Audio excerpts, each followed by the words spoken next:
Most of my background is communication.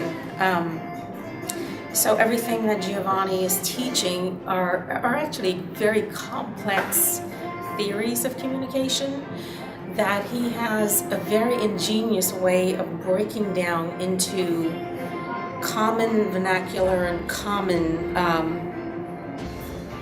bite-sized pieces to digest without the complexity of understanding theories and making them very applicable to everyday life. I'm very impressed by his ability to do that. That's not something, even though my background is communication, I don't have the patience to do that. So what he is teaching is simply how to take matter that exists and bring it into reality, if I can sum it up into that small statement.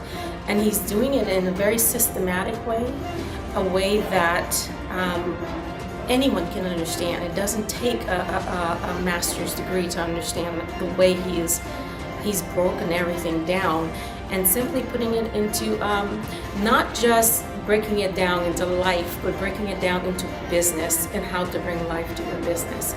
And for me personally, what it has done is broken a glass ceiling off my head, because I kept thinking, oh, can I lead? Can I lead? Can I really lead? And knowing that everything that he's saying, listening to everything that he's saying just has broken a glass ceiling for me to say, yeah, I'm ready.